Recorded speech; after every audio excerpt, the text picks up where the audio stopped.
માનકા helmet લઈ લીધું હતું ને આપણે પહેલી વાર જ પહેરી લીધું. મેં કીધું જો પહેલાં તો હું જ પહેરવાનો છું, મેં કેવો લાગુ, મસ્તીનો લાગુ છું ને જો આપણે આવું હેલ્મેટ લઈને નીકળવાનું. Good morning, Radhe Radhe. તો હું છું તમારો મિતુડો અને મિતુડાના 130માં મિની વ્લોગમાં તમારા બધાનું સ્વાગત છે. કેવલભાઈ આવી ગયા હતા પાલથી વરાછામાં. ત્યાં તો મને ક્યાંય પાણીપુરી બહુ સારી મળે હોય કેમ. મેં કીધું કાંઈ વાંધો નહીં, રોજ આવજો તમે તારે, તમારા પૈસાની ખવડાવી પાણીપુરી.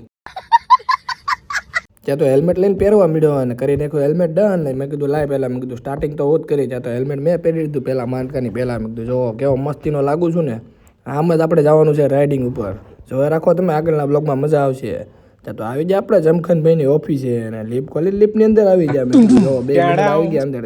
ત્રીજા ભાઈ આવીને તો ફ્રેમને બગાડી નાખી હતી. મેં કીધું ભાઈ ખોટા તમે અંદર આવ્યા. મેં કીધું અમારે બાકાજીકી કરવાની હોય ને તમે અંદર આવીને બગાડી નાખો ફ્રેમને.